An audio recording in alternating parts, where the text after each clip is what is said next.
नमस्कार, मैं धीरज कुमार आप सभी का स्वागत करता हूं आपके अपने लोकप्रिय चैनल जिसका नाम है दिव्यांग जागरूकता मंच। और दोस्तों, आप यदि बिहार से हैं और आपका जन्म यदि बिहार में हुआ है और आप दिव्यांग बनकर आप बिहार में यदि आपने पैदा लिया है बिहार में, तो आपके साथ हमेशा खेला होते रहेगा। अब ये खेला क्या होता है इसको समझने का ज़रूरत है।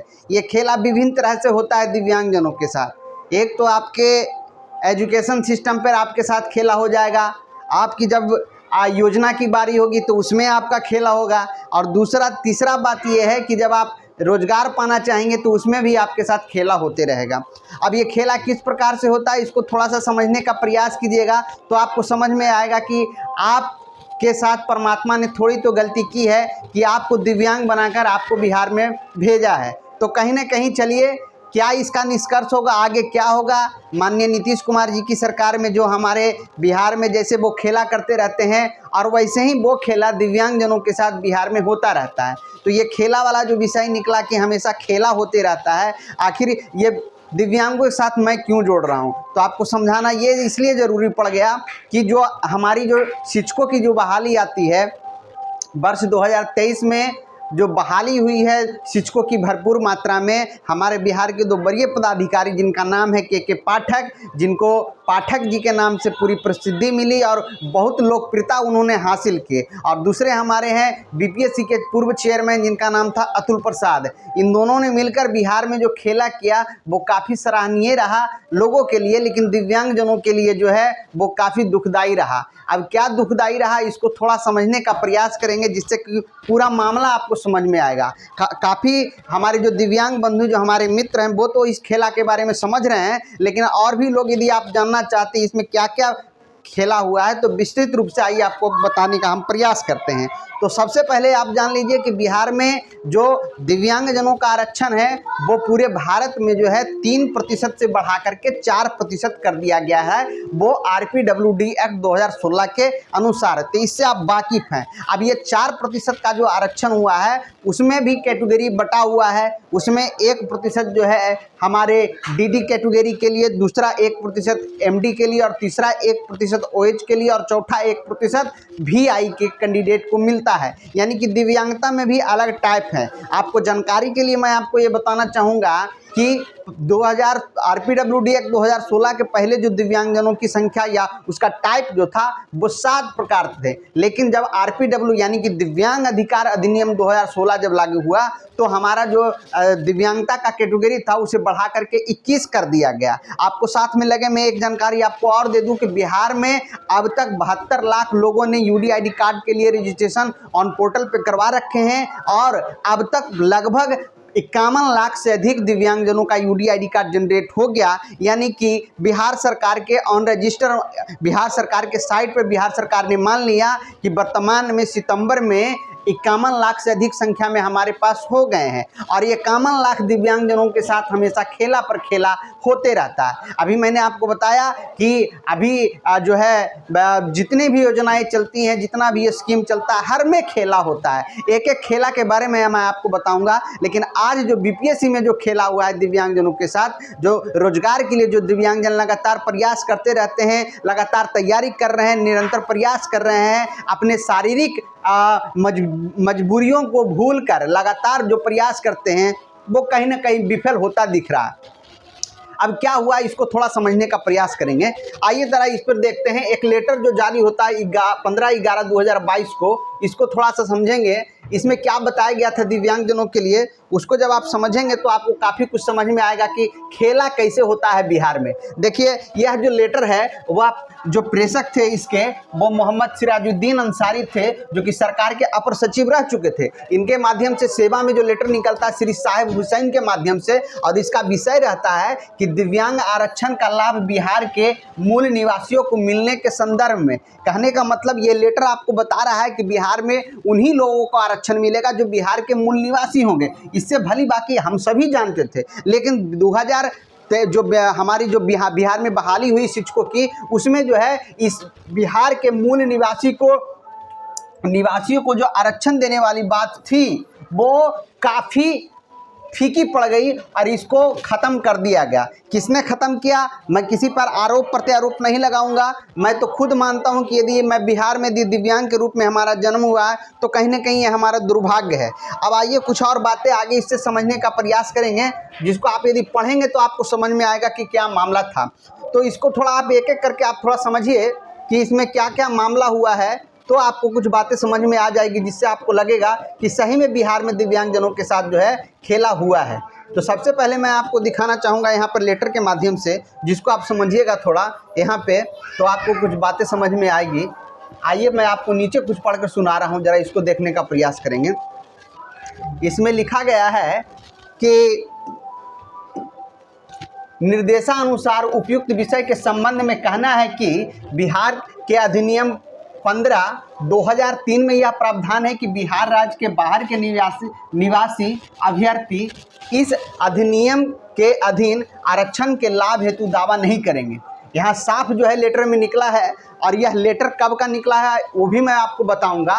तो ये जो लेटर में आपको दिखाया गया कि जो आरक्षण वाली बात है वह केवल बिहार के दिव्यांगों के लिए थी, लेकिन हुआ कुछ इस प्रकार से है जिसको मैं आगे बताऊंगा। तो इस प्रकार से यहाँ कहना है कि इस प्रकार दूसरे राज्य के अभ्यर्थी गुणागुण के आधार पर गैर आरक्षित वर्ग के अंतर्गत चयन हो सकते हैं। कहने का मतलब यदि बिहार के कोई बाहर हैं, जैसे हम यदि बिहार से हैं तो हमको आरक्षण का लाभ मिलेगा। हम यदि बिहार के निवासी नहीं हैं, हम बिहार के निवासी नहीं हैं तो हमको आरक्षण का लाभ नहीं मिलेगा। यदि दूसरे राज्य के सभी वर्गों के दिव्यांग अभ्यर्थी आवेदन करते हैं तो उनका चयन गुणागुण के आधार पर गैर आरक्षित वर्ग कोटि में उनका अंतर्गत हो सकता है। लेकिन आगामी जो हम लोग के पास जो अभी इस बार जो शिक्षक की बहाली हुई है, उसमें मैं आपको बता दूं कि हमारे जितने भी जो हमारे दूसरे राज्य से जो दिव्यांग यहाँ पर आए हैं, उनकी कोई गलती नहीं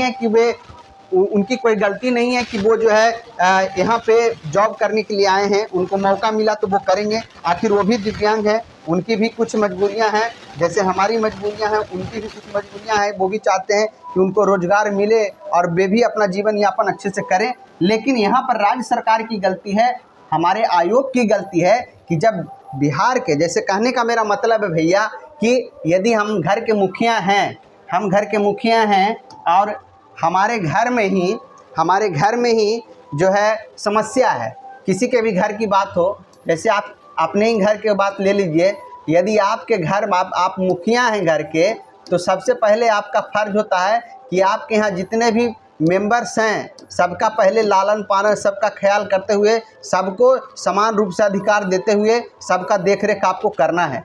लेकिन उसके बाद जब इतने लोगों का काम हो जाता है, सब लोग रोजगार पा लेते हैं, सबका जो है पेट पालन अच्छे से हो जाता है, तो दूसरे राज्य के अभ्यर्थी को भी मौका दीजिए और उनकी भी जो सुविधाएं उनको प्रदान कीजिए। लेकिन यहाँ पर थोड़ा बिहार में उल्टा हुआ है कि बिहार में क्या है कि जो बिहार के ही जो दिव्यांग हैं वो नौकरी से वंचित रह गए।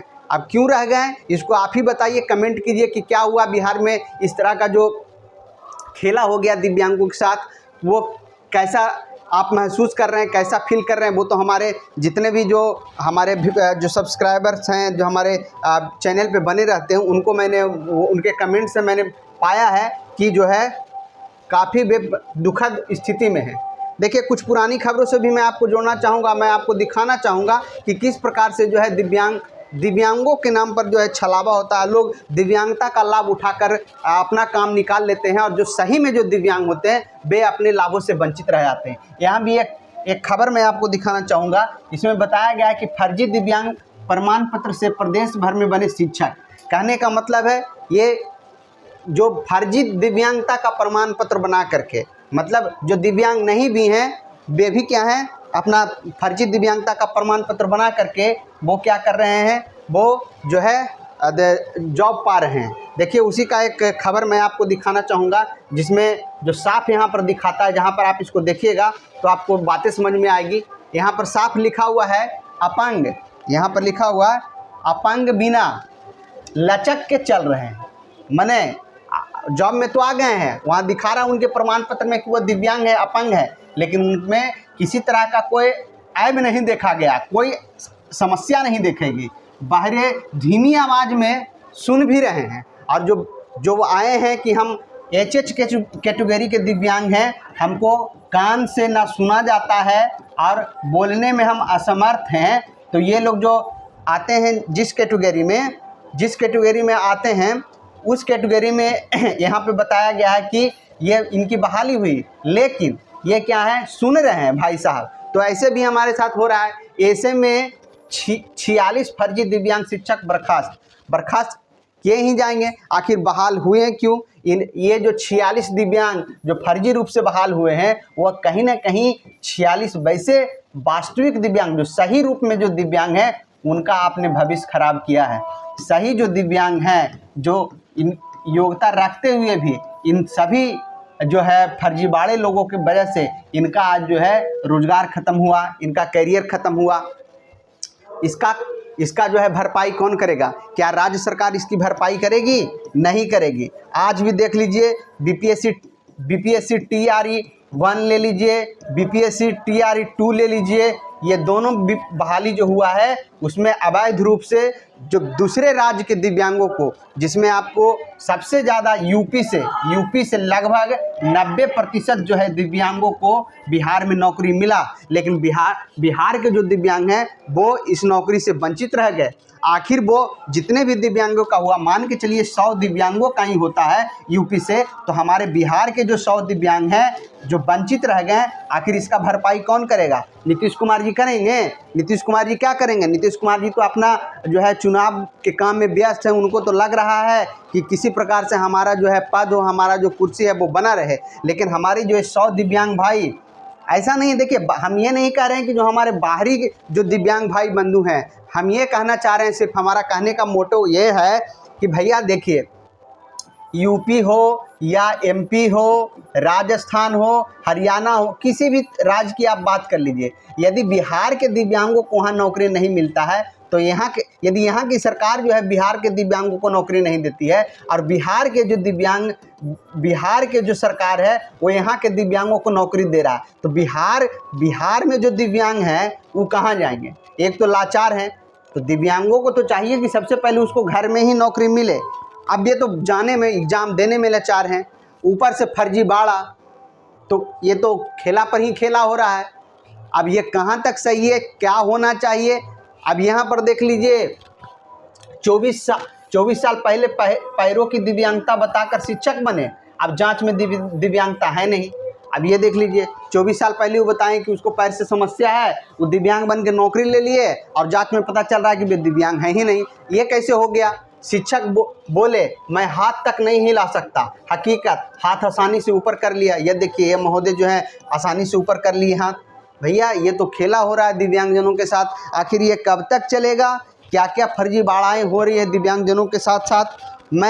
हमारे जितने भी जो दिव्यांग भाई हैं, देखिए हमारे जितने भी व्यूअर्स हैं जो हमारे बिहार के अदर स्टेट से हैं, मैं आप लोग की कोई ऐसा नहीं कि आपके प्रति हमारे लिए दिल में जगह नहीं है, हमारे लिए भी दिल में जगह है, लेकिन भैया आप समझिए, बिहार की भी दिव्यांगों की समस्याओं को आपको समझना होगा कि ये बिहार के दिव्यांगजनों के साथ ऐसा हो रहा। आप आइए, चूँकि हम तो ये कह रहे हैं ना कि जैसे बिहार में आपको ये मौका मिला, ये आपके लिए बड़ी बात है, लेकिन आप बिहार के ही दिव्यांगों का आरक्षण खत्म हो जाए, ऐसा तो ये तो गलत हो जाएगा थोड़ा। तो इसलिए मैं चाहूँगा कि हमारे बिहार के जितने भी दिव्यांग हैं, आपके साथ खेला ना हो, इसके लिए आप एकजुट हो जाइए कि आने वाले समय में आपके साथ खेला ना हो और आपका जो हक है वो आपको हक मिले।